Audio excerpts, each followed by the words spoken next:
Today we live in the age of self-awareness. Never in human history have so many people been interested in knowledge that helps us understand who we are, why we do what we do, and why we are the way we are. Nowadays, you walk into a bookstore and among the best-selling books you find works of philosophy, psychology, and even neuroscience. Today, scientists and behaviour scholars become public figures, admired by millions of people. And of course, a perfect example of this are those quizzes you answer on Facebook, those quizzes you respond to. For example, to find out which Disney princess you are, or which Game of Thrones character you are, or which movie hero you are. And then you click there, answer the questions, and you find out that you are Pocahontas, Hercules, and proudly share it on the internet. It may seem like a joke, it may even seem silly, but the success of this kind of thing is a symptom. It's a sign of a society where people are thirsty for self-awareness, where people are in search of themselves. And then we cling to the smallest things that give us some sense that we're understanding ourselves, understanding who we are. Like, for example, a questionnaire that compares you to characters from cartoons, series, and movies. And this, in my view, shows us that a large number of people, and you are certainly one of those people, have a great interest in understanding the human mind and behaviour. But more specifically, this shows us that people are interested in understanding one of the main aspects of the human mind and human behaviour, which is the essence, the core, the nucleus of the mind and behaviour, which we scientifically call personality. Personality is the most solid aspect, the least changing. It is the deepest and most predominant aspect of who you are. It's as if personality were the root of your behaviour, the root of your cognitions, the root of your affections. Everything emerges from your personality. And we can ask, is it possible to change aspects of personality? Yes, it is. But it's not easy. And if you use the wrong strategies, then it is impossible. This leads me to an important complementary question. Why study personality? We already have a first answer, which I gave at the beginning of our video today. Studying personality is simply interesting, it's enjoyable. And as we understand our personality, we feel more comfortable being who we are. While you don't understand your personality well, you can live with unnecessary internal conflicts. And then, when you understand and accept that a certain characteristic of yours is a result of your personality, it allows you to deal better with that characteristic. In other words, when you truly understand your personality, you can deal better with yourself. And that is the second reason why it is important to understand about personality. A third reason is that by understanding how human personalities work, and of course how they vary, you can identify personality traits in other people. And that, in turn, makes you have fewer conflicts. It makes you a better friend, a better romantic partner, a better parent, or a better leader, for example. These, to me, are the three reasons why I believe it is fundamental for people, all people, to have at least a minimum understanding of the science of personality. First, because it's pleasurable, because it's interesting in itself. Second, because it helps you deal better with yourself. And third, because it helps you deal better with the people around you. And in today's video, I want to begin teaching you about the science of personality. And the first thing you need to know about personality is this. What, after all, is this thing called personality? Later on the channel, we will delve deeper into this. So, stay tuned. But for now, I want to give you an introductory answer. What is personality? Personality is what, in science, is closest to what we could call the essence of human beings. Personality is the hard core, the root. It is the aspect of our mind and behaviour that is most stable, that changes the least throughout our lives. Everything we do, the way we think, the way we feel, that is our cognitive, affective and behavioural patterns. All of this emerges from our personality. And here I make a quick aside. Have you noticed that I'm using terms like cognitive, affective, behaviour, among others? If you don't understand what they mean in scientific terms, in this video we talk about all these terms, I advise you to watch it. I know these videos can sometimes seem boring to some people. You may think, why should I bother understanding the concept? What is behaviour? What is mind? But without this understanding, you don't understand everything else. I just use these words within the context of the study of personality. So I close the parenthesis here, but it's just for you to understand the importance of comprehending the concepts before you truly understand how the mind, the brain, and behaviour work. So recapitulating what I just said, everything we do, the way we think, the way we feel, our cognitive patterns, our affective patterns, and our behavioural patterns, All of this emerges from our personality. In other words, personality is the foundation. It is the root of all of this. Said in another way, the premises that our brain uses for us to live are greatly influenced by our personality. If you, for example, are more introverted, your brain will use certain premises. Now, if you're more extroverted, your brain will use other premises, and so on. Science usually divides human personalities according to some classifications, which are evidently scientifically validated. These classifications have different levels, and these levels range from the most comprehensive to the most specific. The first level of personality study in science is the most comprehensive of all, and we call this personality dimensions. There are two major personality dimensions. Personality dimensions in turn are divided into personality traits. There are 5 personality traits. These traits are known in science as the Big Five, the 5 major factors of personality. And personality traits are further divided into personality aspects. Each trait has 2 aspects, and therefore there are a total of 10 personality aspects. Since the science of personality is quite large and complex, in today's video I will explain briefly, quickly, without delving too deeply, the dimensions and traits of human personality. In the future, we will have a series of videos delving into each aspect of each personality. The goal here is to help you start understanding the dimensions and traits of personality, and with this understanding I will offer you a tool to map your virtues, that is, to see what is constructive in your personality, and also to identify your flaws, that is, what is destructive in your personality. But before anything else, we need to define what a virtue and what a flaw are. And at this point, I like to use a practical philosophical definition from the philosopher André Comte-Sponville. To understand virtues and flaws, you just need to imagine your life without them.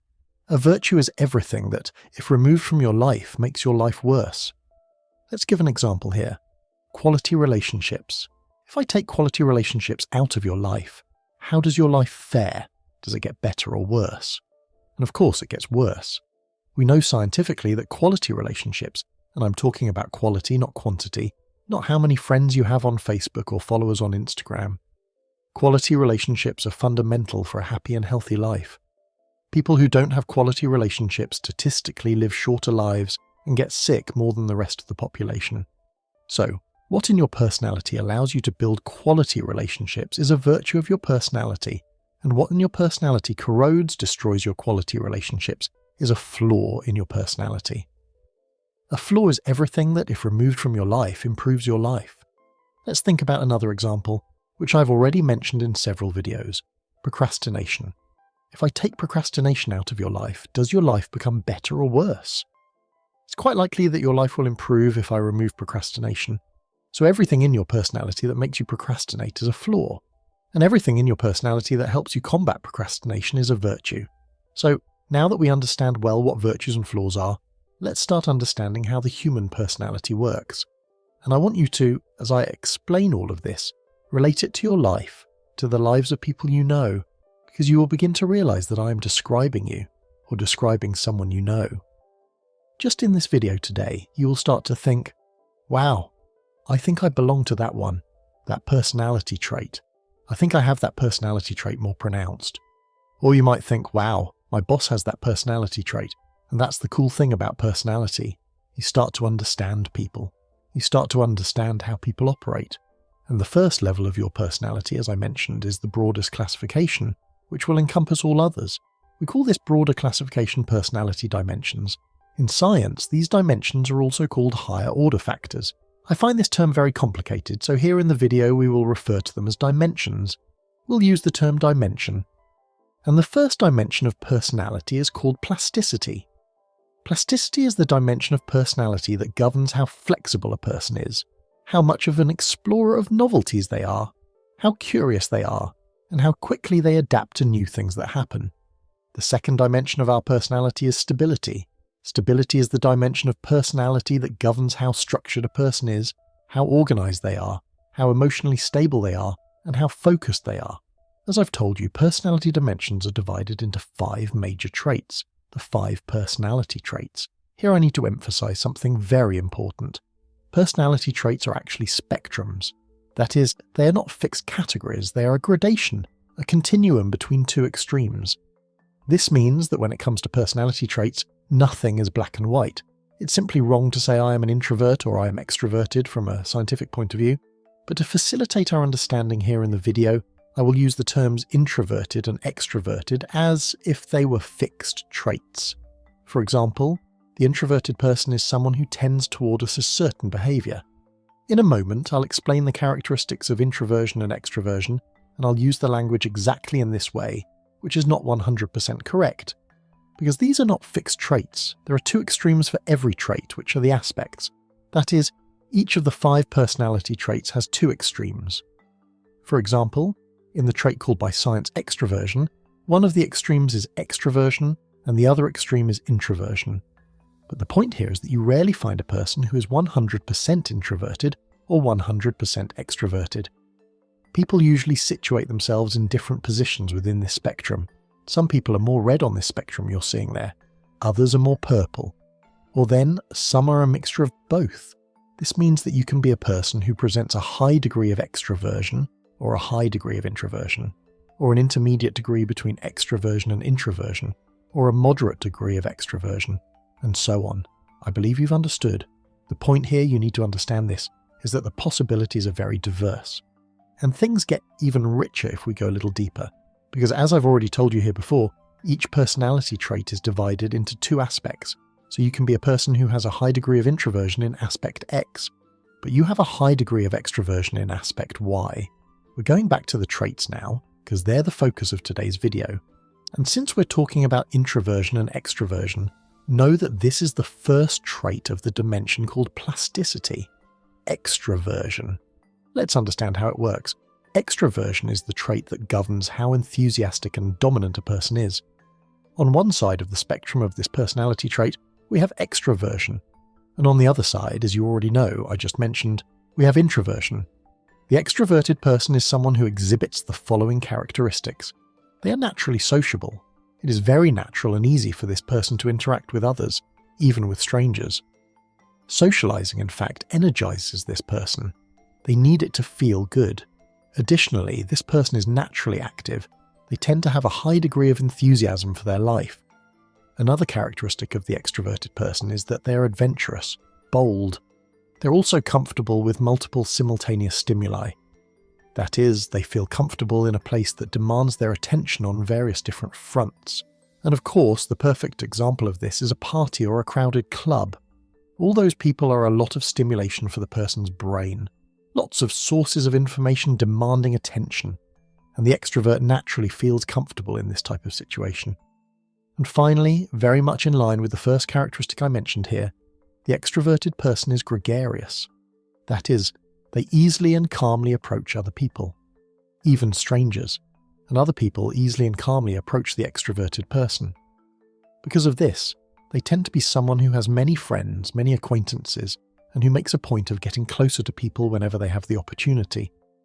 Now, the introverted person exhibits the following fundamental characteristics. The best word that defines introversion is the word reserved. This is a reserved person. It is very natural for this person to be alone. And even if they are not shy, that is, even if they know how to socialize, the act of socializing, especially with strangers, consumes a lot of this person's energy. That is, socializing, especially with strangers, is not something that the introvert does naturally and calmly. It is something that requires effort and usually drains the person's energy. Another characteristic is that the introverted person is less active and less enthusiastic. They are quieter, more peaceful.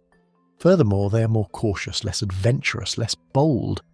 The introverted person likes to prepare, likes to know the terrain before venturing into new lands.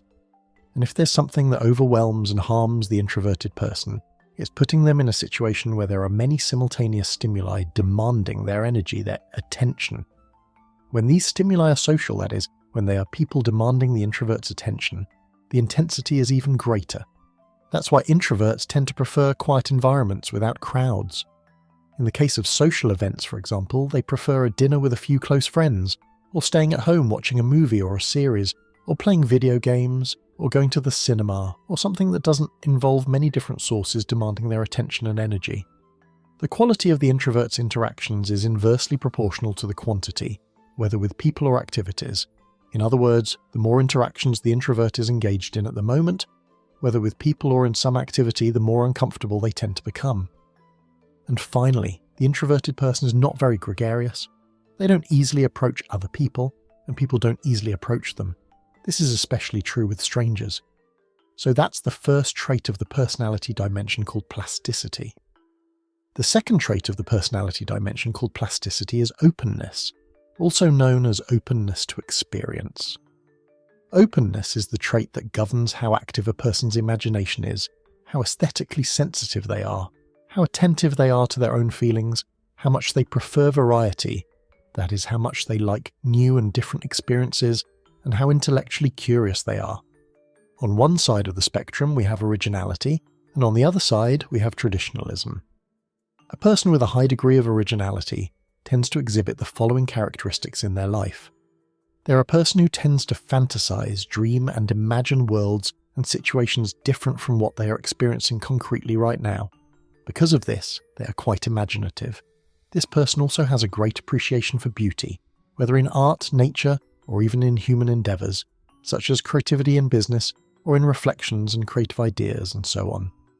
Another characteristic closely aligned with the previous one is that this person tends to be philosophical, so to speak. As we often say, they are thoughtful, reflective, intellectual person. The person with a high degree of originality also tends to be intuitive, meaning they are aligned with their own feelings and sensations, and they tend to trust the intuitions that these feelings and sensations bring to them.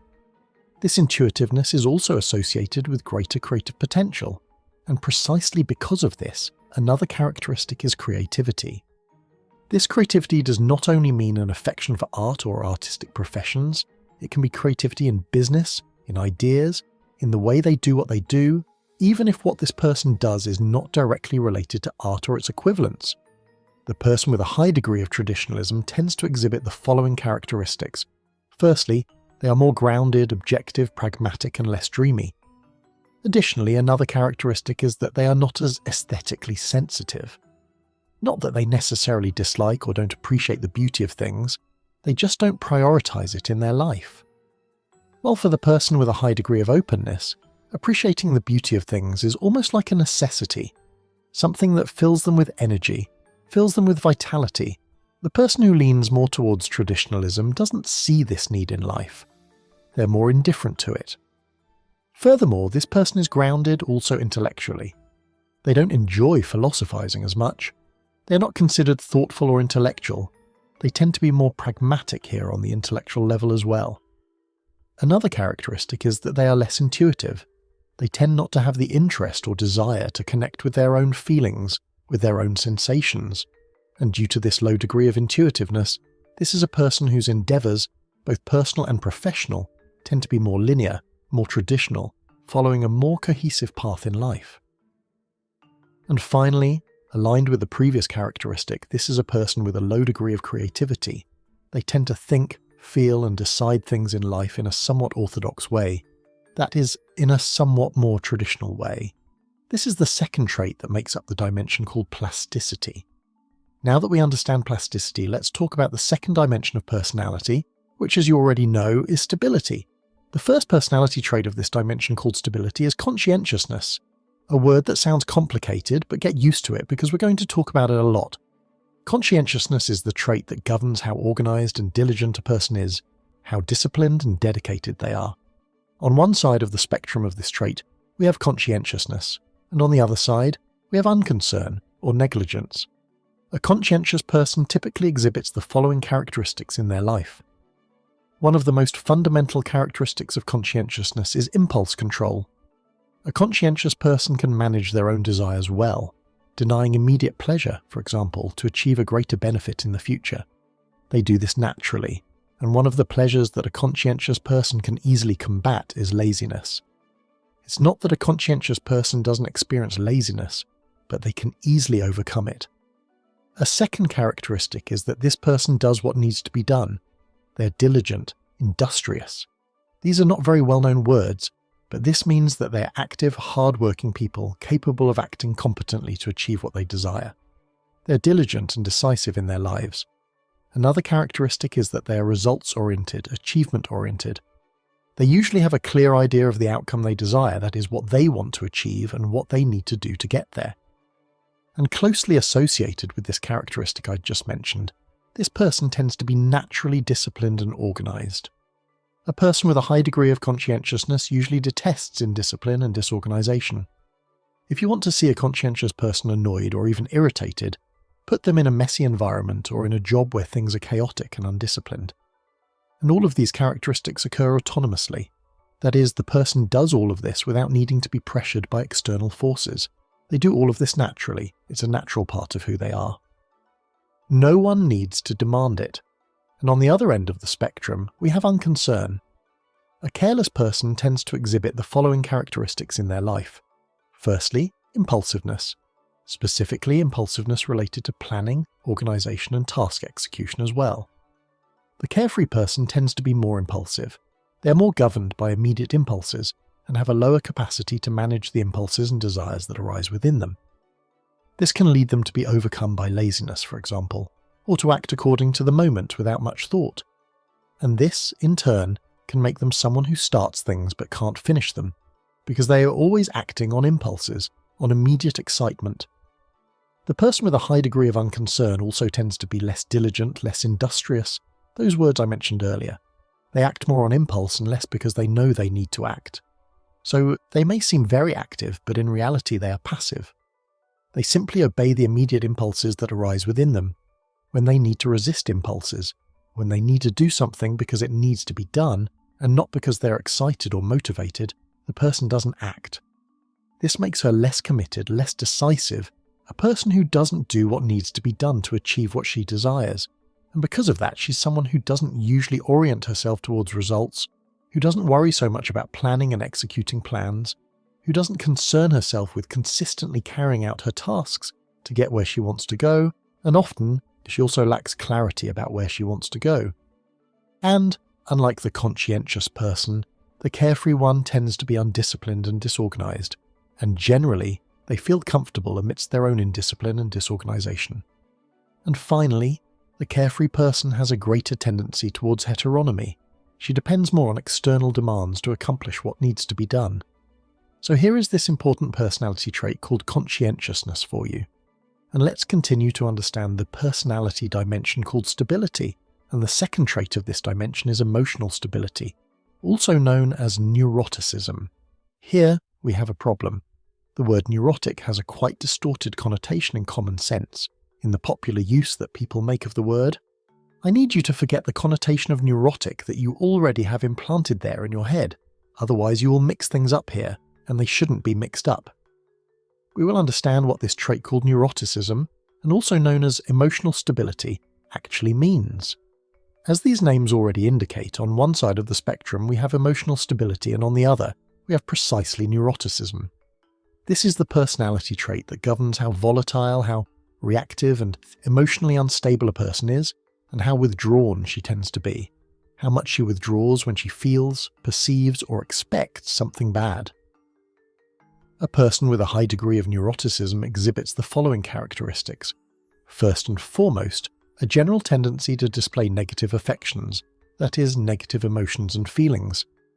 Another common characteristic is a lesser ability or difficulty in dealing with negative events, which include, by the way, stress. The person cannot handle things that go wrong with her as well, and the pressures she feels in life. Negative things tend to affect this person deeply. She becomes deeply shaken when something negative happens, no matter how small in her life. And besides that, this person tends to be emotionally unstable, reactive, impulsive. But here, impulsivity is different from the impulsivity of the carefree person, which I just explained to you. Here, impulsivity refers to the inability to manage our negative emotions well. The person easily succumbs to what happens badly, and she lives on an emotional roller coaster because she's easily pulled down. And this causes the person with a high degree of neuroticism to have a greater tendency to be anxious, depressed, and also to feel anger and act aggressively, act hostilely towards other human beings. Sometimes, this negative manifestation is not hostile. It does not occur in the form of anger, but in withdrawal. The person is highly vulnerable, and when something bad happens, she withdraws and closes herself off. And finally, she tends to be very attentive, very conscious of the bad things, both in herself and in others and in the world. That is, she's a person who pays more attention and perceives more negative things, both in herself and in others, and also in the world in general. In people with very high degrees of neuroticism, this can even occur irrationally. The person exacerbates the negativity in her interpretation of the world in an irrational way. She sees things as much more negative than they actually are. On the other side of the spectrum, we have emotional stability, and an emotionally stable person typically exhibits the following characteristics. Firstly, this is a person who maintains a balance between positive and negative affections, a balance where there is no predominance of the exacerbated negativity that we typically notice in neuroticism. Additionally, we also have a person who is more skilled. She deals more skillfully with the negative events in her life and faces stressful situations without being so disturbed, without being so upset. Unlike neuroticism, here we have a person who exhibits emotional stability and tends to manage the negative emotions that occur in her life well, and this makes this person tend to be calm, moderate, and also tranquil. Finally, because there is no predominance of negative affections, that is, negative emotions and feelings do not predominate in the person's life.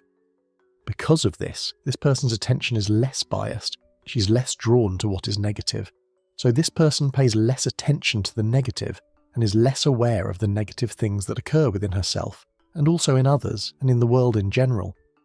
So, this is the personality trait known as emotional stability, or, if you prefer, neuroticism. Both terms are used in the scientific community, but the term neuroticism is much more common to find in scientific articles. And now, we move to the last personality trait, also belonging to this dimension called stability. This trait is agreeableness. Agreeableness is the personality trait that governs how polite, courteous this person is. But it's polite in terms of courtesy, gentleness, civility, respecting others' space, and also how combative this person is, how prone she is to getting into conflicts with others. Just like the other 4 traits we've already covered, here we have 2 sides of a spectrum. On one side, we have agreeableness, and on the other, we have disagreeableness or combativeness. A person with a high degree of agreeableness tends to have the following predominant characteristics in her life. She's emotionally warm with other people. She tends to act with tenderness when dealing with other human beings. She cares about respecting and welcoming others. She tends to act naturally with empathy and compassion. This person tends to trust other people. She tends to be altruistic toward other human beings. And besides that, she's generally modest, tends not to impose herself, not to demand. She tends not to extol her own qualities and not to talk much about herself. All of this makes her someone who tends to accept what is put forth by others. For example, when someone proposes something that is not what I want. A person with a high degree of agreeableness tends more to accept this, or at least tries to find common ground, an intermediate solution. For example, when another person proposes something different from what I want, I try to find a solution that pleases both parties, a balanced solution. And this makes her generally obedient and sometimes even complacent, someone who has difficulty asserting herself before others. And finally, this person tends to be what we call nice. You know, a nice person, a cool person, a good-hearted person. And on the other side of this spectrum, we have disagreeableness or combativeness. A person with a high degree of disagreeableness tends to exhibit the following characteristics in her life. She tends to be colder with others, a person who tends to act with coldness, with a certain distance from other human beings. She tends not to care as much about respecting or welcoming other people. She tends to be more distrustful of people and tends toward more individualistic postures, even acting somewhat selfishly. In general, she also tends to be more skeptical about everything, a more distrustful person. She has a quite critical thinking about the things she hears. Another characteristic is the lack of modesty. She tends to be a person who doesn't have much trouble asserting herself. Asserting herself in front of other people, asserting her ideas, her desires, talking about herself, recognizing aspects in which she's better than others. Due to this, she may be seen by others as an arrogant person. All of this makes this person more combative. She has no major issues asserting herself, and because of this, she has no problems getting into conflicts with other people. At the extremes of this trait, this person even enjoys getting into conflicts, battles with others. She seeks conflict. She tends to be the opposite of complacency. She tends to be stubborn, the person who doesn't back down and can even be uncompromising. And finally, this is a person who may be seen as excessively critical, annoying, grumpy, and difficult. And there you have it. Now you know all 5 personality traits and the main characteristics of each of the poles of these personality traits. I hope it's clear. If you have any questions, leave them in the comments and I'll respond. Now you might be wondering why I chose this personality classification, given that there are other classifications out there. Well, first of all, it's because this is a scientifically validated classification. But then you might ask again, but why this one, given that there are other classifications in science? And the answer here is very simple. It's simply because this is the most robust classification scientifically, without a shadow of a doubt. By far, by a long shot, this is the personality classification with the most scientific evidence corroborating it. There are decades of studies worldwide, in different cultures, with an increasing number of people every year, of all ages. To give you an idea, we even have genetic evidence of these personality traits that I've just explained to you. In other words, your personality has a considerable genetic component. Your genetics are quite important for the formation of your personality. And not only that, of course, your life history, all those levels of analysis that I've explained in past videos. The relationship between all of this is what builds your personality. But what I want you to realize is that the mere fact that we have genetic evidence means that there is a biological basis for our personality. In other words, it's not simply a whim, an invention, a social construct, or something similar. Our personality is the core of who we are. It is the closest thing to what we could call the essence of a person. It is the hard core, the most central aspect of the person that we are. Every behavior is influenced to a greater or lesser degree by our personality. After seeing all these descriptions, you probably thought, wow, I think I'm like this, or I know someone who is like this. And then the person thinks, but if my personality makes me like this, and if there's even a genetic component to personality, then will my personality never change? Will I always be like this? And the answer here is, it depends. Scientific studies are clear. Personality is the most stable aspect of who we are. It's the least changing aspect of our lives when it comes to our psychological and behavioral lives. In other words, personality tends to be stable throughout life. It tends to change very little, especially after the critical period of brain formation, which includes intrauterine development inside the mother's womb when your mother was pregnant with you, your childhood, and your adolescence. After that, personality tends to change very little, but the point is that it can change indeed. But for that to happen, it will first depend on the goal of the change. It's practically impossible. And I say practically impossible because in psychology there are always extremely rare cases, but it's practically impossible for you to be at one extreme end of a trait spectrum and manage to change to the other extreme end. If you're an extremely introverted person, it's practically impossible, highly unlikely that you can become an extremely extroverted person. Personality change is possible, but it depends on where you are. For example, if you are here on a trait, if this is your point today, you can move around this point, but the further you go, the harder it becomes to go even further. It's like there's a rubber band holding you at the point where you are. You can do it, but eventually the rubber band has stretched to its maximum. You won't be able to change anymore. If you try, you might even get sick, your mental health might suffer, and the flexibility of this rubber band varies from person to person. It even varies according to your personality. People who have a high degree of openness tend to have a more flexible personality than people who have a high degree of traditionalism, for example. People with a high degree of neuroticism also have greater difficulty in changing. Anyway, the first lesson here is that you can change your personality. A person with a high degree of neuroticism can indeed become a more emotionally stable person. A highly unconcerned person who's very disorganized and chaotic can indeed become a more conscientious person in their life. For all personality traits, there is room for change. The question is, what will be the extent of that change? And that depends, first of all, on your individuality, your personality, and especially on your dedication and the quality of your change strategy. Because changing your personality requires dedication and consistency. It won't happen overnight, I can assure you of that. But also, if you use bad strategies, your personality will never change. Some aspects of personality are easier to change than others. Each aspect has specific strategies that help you change, so you need to understand each aspect, each trait in depth, and what the best change strategies are for each aspect and each trait. We'll discuss this deeply in the Personalities series here on the channel with a wide range of tools I'll guide you through with science-validated strategies. Here we will have a video for each trait, meaning you'll understand in detail 3 essential things. First, how each personality trait functions in a person.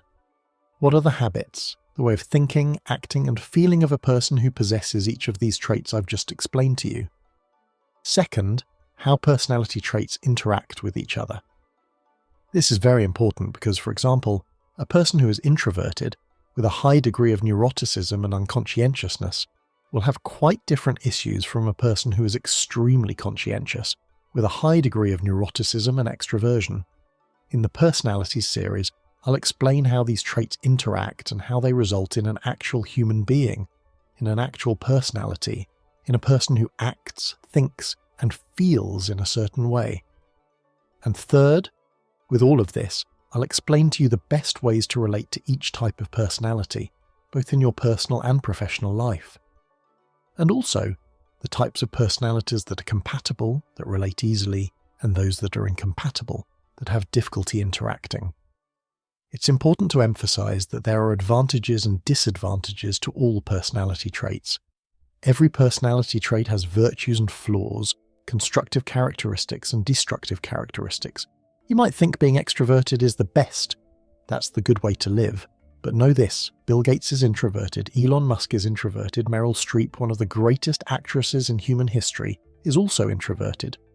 Michael Jordan, one of the greatest athletes of all time, is an introvert, and not that I want to compare myself to those giants, but I am too. I live quite well with it, and I am an introverted person. In fact, I like being introverted. There are great virtues in introversion, but there are also flaws, and in extroversion too. This applies to every trait. An extremely carefree person can live anxiously because they are undisciplined, leave everything until the last minute, and this causes them immense stress. And then you might say to me, so the best thing is to be very conscientious, which is the other extreme. But an extremely conscientious person can also live anxiously because they want everything to be perfect, exactly the way they want it, in the order they want it because they expect that from others. And therefore they live anxiously because they always anticipate the worst. After all, perfection almost never exists in life. A person with a high degree of agreeableness, on the other hand, may have difficulty being firm, standing their ground and saying no, and therefore they may be walked over, exploited by pushy people. But a person with a high degree of disagreeableness, which is the other extreme of this spectrum, they can ruin relationships, make a terrible impression, and push people away due to the aggressive stance they have. Now, you have a good initial general knowledge about the personality traits identified and mapped by personality science. And as a final message, I hope it's clear, every trait has its virtues and its flaws. Remember that the content here on the channel is like a self-awareness course, a life-changing course. Each video is like a lesson. It's possible to watch individual videos and understand the message, but I advise you to watch all the videos in order because one complements the other. Think of it as a Netflix series. Just go to the playlists, everything is organised there by categories and modules, making your learning journey easier.